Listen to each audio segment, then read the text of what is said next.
নমস্কার বন্ধুরা, রিতম পডকাস্টের আরেকটা নতুন এপিসোডে সবাইকে স্বাগত জানাচ্ছি। আজকে তোমাদের সাথে শেয়ার করতে চলেছি দমদমের একটা বাড়ির সত্য ভৌতিক ঘটনা। যদি তোমরা আমার ভিডিও ফেসবুক থেকে দেখো, ফলো করে নিও, ইউটিউব থেকে দেখলে সাবস্ক্রাইব করতে ভুলো না। তো চলো আজকের গল্পটা শুরু করা যাক। আজকের গল্পটা আমাকে মেল করে পাঠিয়েছেন সুশান্ত দাস দাদা, দমদম থেকে।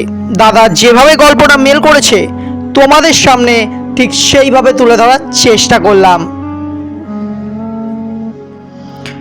আমার নাম সুশান্ত দাস, আমার বাড়ি দমদম।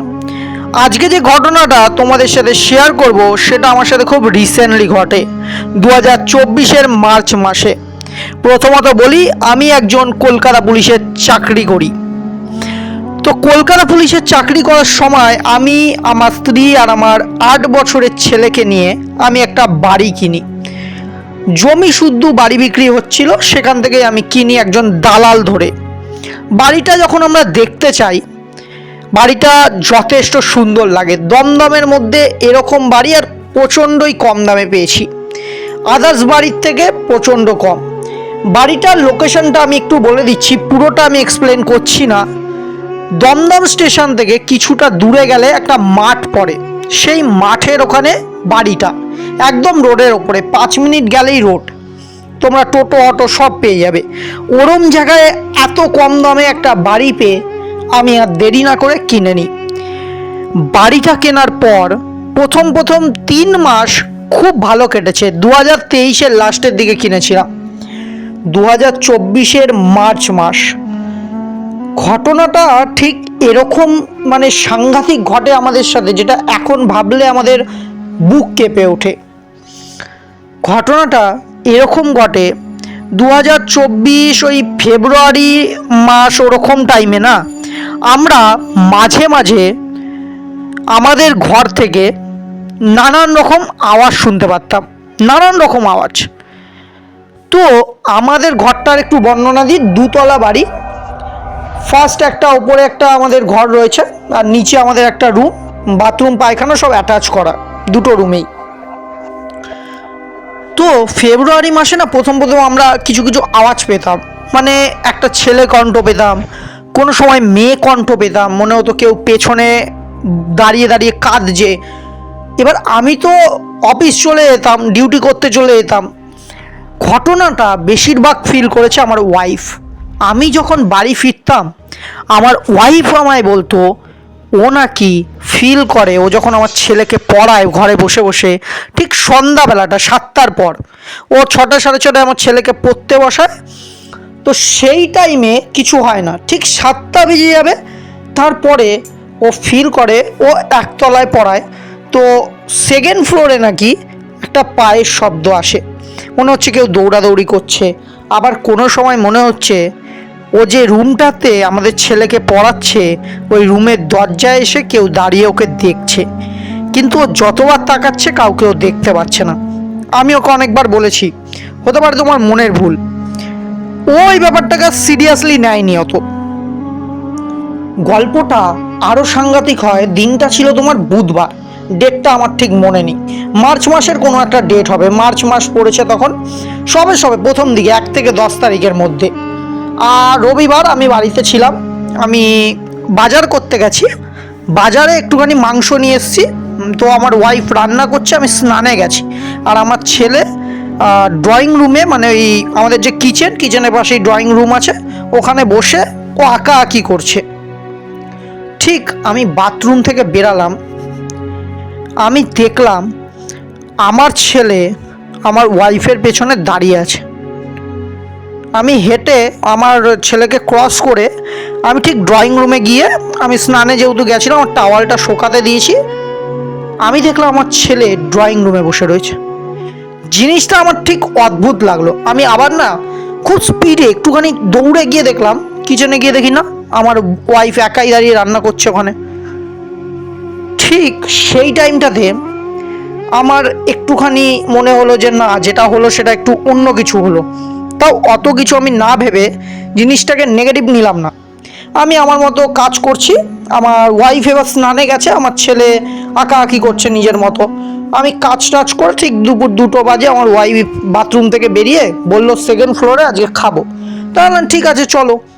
আমরা সেকেন্ড ফ্লোরে আমাদের একটা বড় টিভি লাগিয়েছি, এসি লাগিয়েছি, তো আমরা ওখানে বসে খাওয়া দাওয়া করছি। আমার ওয়াইফকে আমি বললাম কি হলো, মাংসটা আনলাম ওটা কোথায়? ও বললো বাবা ভুলে গেছি আনতে। আমি বললাম ঠিক আছে নিয়ে আসো। ও আনতে গিয়ে সাংঘাতিক একটা চিৎকার দিল। আমি নিচে দৌড়ে গিয়ে যেটা দেখলাম, অবাক একটা জিনিস, মানে মাংসের যে বাটি 1% ঝোল নেই, মনে হচ্ছে কেউ চেটে পরিষ্কার করে খেয়েছে। আর কিছু লেগ পিস আনা হয়েছিল, ওই 3টে থেকে 4টে মতো, ওই লেগ পিসের হাড়গুলো পড়ে রয়েছে খালি, বাদ বাকি একটা ছোট্ট তুমি টুকরো পাবে না ওখানে। আমি ভাবলাম যে দেখো, প্রথম কথা হচ্ছে আমাদের যে ফার্স্ট ফ্লোর সেখানে একটা দরজা আর কিচেনের দিকে জানলা আছে, জানলা বন্ধ, দরজা বন্ধ, বিড়াল কুকুর ঢোকার ইয়ে নেই। আর যদিও ঢোকে এত পরিষ্কার করে খাবে? আর এতটা মাংস, প্রায় 1 কেজি মতো মাংস ছিল, খেতেও তো সময় লাগবে। আমরা জাস্ট সেকেন্ড ফ্লোরে গেছি, খেতে বসেছি, আমি আমার ওয়াইফকে বললাম, সে আনতে গেল, মানে এইটুকু টাইমের মধ্যে পুরো সাপ। আমার ওয়াইফ আমাকে কানে কানে বলল, আমার না খুব ভয় করছে এবার, আমার মনে হচ্ছে এই বাড়িটায় না নেগেটিভ এনার্জি আছে। আমি ওকে বকে বললাম, না না ধ্যাৎ, ফালতু কথা বলছো, কোনো কিছু নেই, তুমি নিজের মতো খাওয়া দাওয়া করো। খাওয়া দাওয়া সেরে আমি দুপুরবেলা শুয়ে আছি। এইবার আমার সাথে এটা ঘটে, সেটা কিন্তু মারাত্মক সাংঘাতিক একটা জিনিস। আমি দেখলাম প্রথমত এক সাইডে আমার ওয়াইফ শুয়ে রয়েছে, মাঝখানে আমাদের ছেলে, আর এক সাইডে আমি। তো আমি মাঝখানে হাত দিয়ে দেখি একটা বালিশ, আমার ছেলে নেই। আমি উঠলাম, যে ভর দুপুর, তখন 3:30 বাজে, কোথায় গেল ছেলেটা? কারণ বাথরুম প্রথমে বললাম অ্যাটাচ করা 2টো রুমেই, তো বাথরুমে গেলে তো এই রুমেই থাকবে। আমি বাথরুম চেক করলাম, না নেই। আমি সেকেন্ড ফ্লোর থেকে ফার্স্ট ফ্লোরে যেতে যাব, দেখলাম সেকেন্ড ফ্লোরের একদম কোনায় আমাদের একটা সিঁড়ি আছে, ওটা দিয়ে ছাদে যাওয়া যায়। দেখলাম আমার ছেলে সিঁড়ির ওপরে পেছনে 2টো হাত দিয়ে আমার দিকে তাকিয়ে আছে। আমি বললাম, বাবু কী হয়েছে, দাঁড়িয়েছিস কেন এখানে, যা কি ঘুমা, কী হলো? ও না একটা তীব্র চোখে আমার দিকে তাকিয়ে আছে। ও কোনো কথা না বলে সিধা ওপরের দিকে চলে গেল। আমি ওর পেছন পেছন গেলাম, গিয়ে দেখলাম আমাদের ছিল হচ্ছে হালকা একটুখানি ছাদের উপরে বর্ডার দেওয়া, পুরো বর্ডার দেওয়া না, ও বর্ডার মানে পাঁচিলটার উপরে ছাদে দাঁড়িয়ে রয়েছে। আমি প্রচণ্ড পরিমাণ চিৎকার করলাম, বাবু বাবু নেমে আয়, কী করছিস, পড়ে যাবি। ও না একটা হাসি দিল, আর না হাসিটার মধ্যে না একটা আলাদা অনুভূতি ছিল, মানে ওরকম হাসি দেখলে একটা বাচ্চা ছেলের তুমি ভয় পেয়ে যাবে। আর ওনা ঠিক 2টো হাত ছড়ালো, আমার চোখের সামনে লাফ দিয়ে দিল। আমি প্রচণ্ড চিৎকার করে উঠলাম।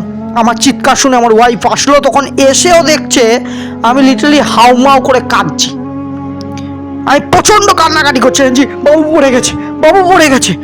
আমার ওয়াইফ বলছে, কি হয়েছে তোমার, উঠে বসো উঠে বসো, কেউ নেই নিচে। আমি নিচে দেখলাম না কেউ নেই। আমি বললাম, বাবু এখান থেকেই লাফ দিয়েছে, ও নিচেই পড়ে রয়েছে। আমার ওয়াইফ আমায় হাত টানতে টানতে রুমে নিয়ে গেল। রুমে গিয়ে আমি যে মারাত্মক জিনিসটা দেখলাম, সেটা হয়তো কোনো মানে একটু নরম হার্টের লোক দেখলে না সেখানে হার্ট ফেল করে দেবে। ও আমাদের ছেলে মানে বাবু খাটে শুয়ে রয়েছে। আমার সারা গা ঠান্ডা ভারী হয়ে গেল, আর গায়ে না কাটা দিচ্ছে। আমি প্রচণ্ড পরিমাণ ভয় পেয়ে গেলাম। আর সেই টাইমে আমি কিছু মাথা কাজ করছে না, আমি আমার ওয়াইফকে জড়িয়ে ধরে প্রচণ্ড কান্নাকাটি করছি। ওয়াইফ আমাকে কোনো রকম মাথায় হাত টাত বুলিয়ে দিয়ে ঘুম পাড়ালো। বিশ্বাস করো, ওর পরে আমি পরের দিন সোমবার আমি কাজে যেতে পারিনি, প্রচণ্ড পরিমাণ জ্বর আমার। আর না আমার খালি স্বপ্নে ভুলভাল জিনিস আসছে, কেউ কাউকে মার্ডার করে দিচ্ছে, কেউ আমাকে ছাদ থেকে ফেলে দিচ্ছে। আর মাঝে মাঝে যখনই আমার ঘুমটা ভাঙছে, বাবুর ওই ছাদ থেকে লাফ দেওয়া ওই জিনিসটা হচ্ছে, আর আমার ঘুম ভেঙে যাচ্ছে। তো মঙ্গলবার আমি অফিস গেলাম, ডিউটিতে ঠিক ওই 3টে 3:30 বাজে আমার ওয়াইফের ফোন আসে। ফোনটা ধরার সঙ্গে সঙ্গে কলে আমার ওয়াইফের ফোন থেকেই ফোনটা ঢুকেছিল নাম্বারটা দিয়ে, কিন্তু ফোনে কথা বলছিল একটা পুরুষ কণ্ঠ। ঠিক আওয়াজটা এরকম ছিল, হসপিটালে যা, তোর ছেলে বাঁচবে নাকি দেখ গিয়ে, বলে ফোনটা কেটে গেল। আর আমি আমার ওয়াইফকে ফোন করতে যাব, তার সঙ্গে সঙ্গে আমার ওয়াইফের ফোন আবার এলো। আমি ফোনটা ধরলাম, এবার চুপ করে রয়েছি, দেখি কে কথা বলে। ওয়াইফ, এইবার যে কথা বললো সে আমার ওয়াইফ। সে বলছে, তুমি কোথায় আছো, তাড়াতাড়ি আসো, বাবু বাবু ছাদে ফুটবল খেলতে গিয়ে ছাদ থেকে পড়ে গেছে।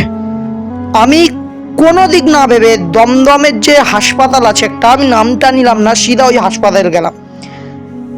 দৃশ্যটা যদি তোমরা দেখতে, ওইটুকু একটা বাচ্চা ছেলের নাক মুখ দিয়ে রক্ত বেরাচ্ছে। তো কোনো রকম আমার বাবুকে হসপিটালে ভর্তি নেওয়া হলো। আমার মাথা টাথা সব খারাপ হয়ে গেছিলো।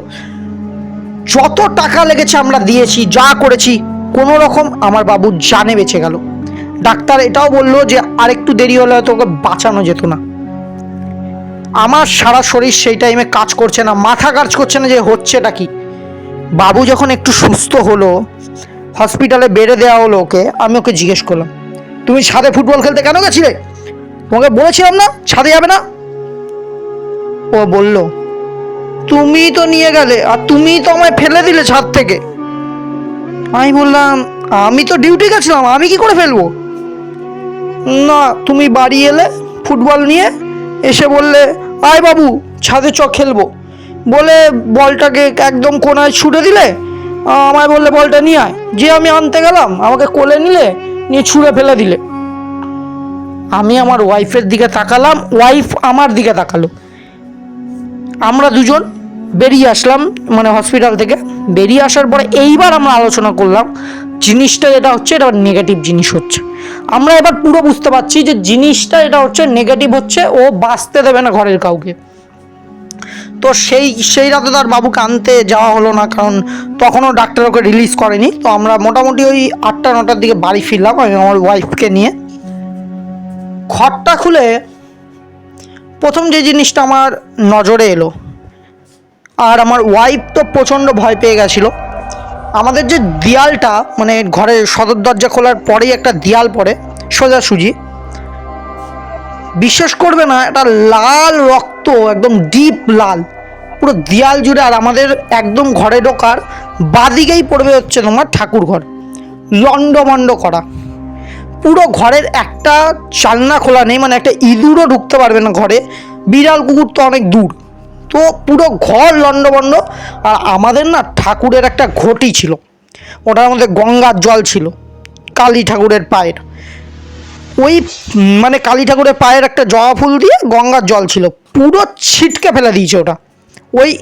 ওই ঘরটা আমি পেয়েছি কোথায় জানো? বাথরুমে। মানে বাথরুমে, এটা আমার কাছে আরও আশ্চর্য, কারণ বাথরুমের গেট তো লক করা, কুকুর বিড়াল তো আর লক খুলতে পারবে না। আর হচ্ছে আমাদের টানা লক। টানা লক মানে এদিক থেকে তুমি স্লাইড করলে তবে খুলবে, এমনি নিচে পিছে কিচ্ছু না যে একটা কুকুর বিড়াল এসে হাত দিয়ে খুলবে। ওটা দেখে আমি যা ভয় পেয়েছি, আমার ওয়াইফ তো রীতিমতো কান্নাকাটি জুড়ে দিয়েছে।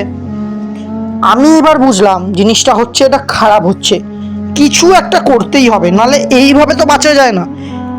সেই রাতে তোমরা বিশ্বাস করবে নাকি জানি না, আমরা 2nd ফ্লোরে শুয়েছিলাম। 1st ফ্লোরে আমরা একটা আওয়াজ পাচ্ছি। প্রথম আওয়াজটা হচ্ছে একটা মেয়ের কান্নার আওয়াজ, মনে হচ্ছে কেউ মরে গেছে আর হাউ মাউ করে মানে ছাবড়ে ছাবড়ে কাঁদছে, নিজের মাথা থাবড়াচ্ছে আর কাঁদছে। সেকেন্ড যে ভয়েসটা, সেটা এসে 2nd ফ্লোরের একদম যে জানলা আছে, ওই জানলার বাইরে থেকে। কিন্তু কেউ কি আকাশে উড়ছে? ওরা কি যায়, একটা মানুষ কি আকাশে উঠতে পারে? ওই জানলার বাইরে থেকে আমরা একটা আওয়াজ পাচ্ছি, চলে যা, কাউকে বাঁচতে দেবো না। আর এই যে আওয়াজটা আমি পাচ্ছি, আমার ওয়াইফকে আমি জড়িয়ে ধরে শুয়ে আছি, আর এই যে আওয়াজটা আমি পাচ্ছি, কাউকে বাঁচতে দেবো না, এই আওয়াজটা আমার খুব চেনা। ওই যে ফোনটা এসেছিল আমার কাছে, সেম টু সেম ভয়েস। তো কোনো রকম সেই রাতটা আমি কাটিয়েছি, খুব সাংঘাতিক রাত ছিল। পরের দিন আমি আমার এক কলিগের সাথে কথা বলি এই সব ব্যাপারে। ও একটা পুরোহিতের খোঁজ দেয়। আমি আর দেরি না করে ওনাকে সঙ্গে সঙ্গে আমার বাইককে বসিয়ে নিয়ে আসি আমার বাড়িতে। উনি বাড়ির দিকে প্রথমে তাকায়, বাড়ির যে গন্ডিতে দাঁড়িয়ে না কিছু একটা বিড়বিড় করে, হাতের মধ্যে একটা তাগা নিয়ে বিড়বিড় করে, করার পরে চোখ খুলে এটা বলে। সেটা শোনার পরে আমার পায়ের থেকে মাটি সরে যায়। প্রথম উনি যেটা বলে, তোমার ছেলে হসপিটালে, তাই তো? আমি কিন্তু ওনাকে বলিনি কি কি হয়েছে, আমি খালি বলেছি আমাদের বাড়িতে কিছু অস্বাভাবিক জিনিস হচ্ছে, আপনি একটু যেতে পারবেন, জাস্ট এইটুকু বলে এনেছি। উনি বলে দিল। আমি বললাম হ্যাঁ। উনি একটা হাসি দিল। এরপরে তোমার পালা, তারপরে তোমার ওয়াইফ, আস্তে আস্তে সবাই মরে যাবে, কেউ বাঁচবে না এই বাড়িতে থাকলে। আমি ওনাকে কোশ্চেন করলাম, কেন ঠাকুরমশাই, কি আছে এই বাড়িতে? এই বাড়িটা অনেক কমে পেয়েছো তোমরা। কারণ একটাই, জিজ্ঞেস করতো এই বাড়িটা কতজনকে বেচা হয়েছে আগে। এই বাড়িতে অনেক অনেক বছর আগে শ্মশান ছিল, আর এই শ্মশানে সাংঘাতিক কিছু জিন বা আত্মা থেকে গেছে এই বাড়িতে। ওরা বাঁচতে দেবে না, ওদের সাথে লড়ে পারবে না। আর এক কাজ করো, যদি বাঁচতে চাও, আমি একটা পুজোর ব্যবস্থা করছি, একটা মালা দিচ্ছি সবার হাতে, কিন্তু এটা শিওরিটি না যে মালা পরলে তোমরা বাঁচবে। তোমাদের কিন্তু 1 সপ্তাহের মধ্যে বাড়ি পাল্টাতে হবে, আর বাড়িতে যা জামা প্যান্ট ঘরের ভেতরে আছে সব ছেড়ে দিতে হবে। তোমরা আলমারি খাট নিয়ে যাও, কিন্তু জামা প্যান্ট সব রেখে যাবে। আমরা বললাম ঠিক আছে। কোনো রকমভাবে বিশ্বাস করবে না, আমি ওই 1 সপ্তাহ ওই বাড়িতে থাকিনি আমার ছোট ছেলেকে নিয়ে। আমি আমার কলিগের সাথে কথা বলে আমি অন্য একটা রুমের ব্যবস্থা করি, আমাদের থানা থেকে ব্যবস্থা করে দেয়। আমরা হোস্টেল রুমে থেকে, বিশ্বাস করবে না, যেই দামে আমি বাড়ি কিনেছি তার থেকে 50%, 70-80% কমে আমি দিয়ে দিয়েছি বাড়ি। এবার অন্য কেউ নিয়েছে, আর আজকের দিনে 2025-এ দাঁড়িয়ে ওই বাড়িটা আবারও বেচা হয়ে গেছে। মানে এত সাংঘাতিক জিনিস। এবার বাড়ির অ্যাড্রেসটা কেন দিলাম না বুঝে নাও। এই ছিল আমার জীবনে ঘটে যাওয়া ঘটনা। তো তারপর থেকে এরকম কোনো ফিল হয়নি। হ্যাঁ, মাঝে মাঝে আমার ছেলে কেঁপে কেঁপে একটু উঠতো, আমরা একটু ভয় ভয় থাকতাম, কারণ এরম এক্সপিরিয়েন্স লাইফে হয়নি। যাই হোক, এই ছিল আমার লাইফে ঘটে যাওয়া একটা ছোট্ট ঘটনা। যদি তোমার ভালো লেগে থাকে অবশ্যই তোমার শ্রোতাদের পড়ে শুনিও। Thank you. প্রথমে বলি, এই যে গল্পটা আজকে আমাদের সাথে শেয়ার করেছে দাদা, দারুণ লেগেছে আমার, অসাধারণ। মানে একটা ভয়ের মাহল তৈরি করে দিয়েছে। একটা বাড়ি যেখানে তুমি নতুন কিনেছো, বাড়িটা সেটাতে তুমি একা না, আরও কয়েকজন রয়েছে।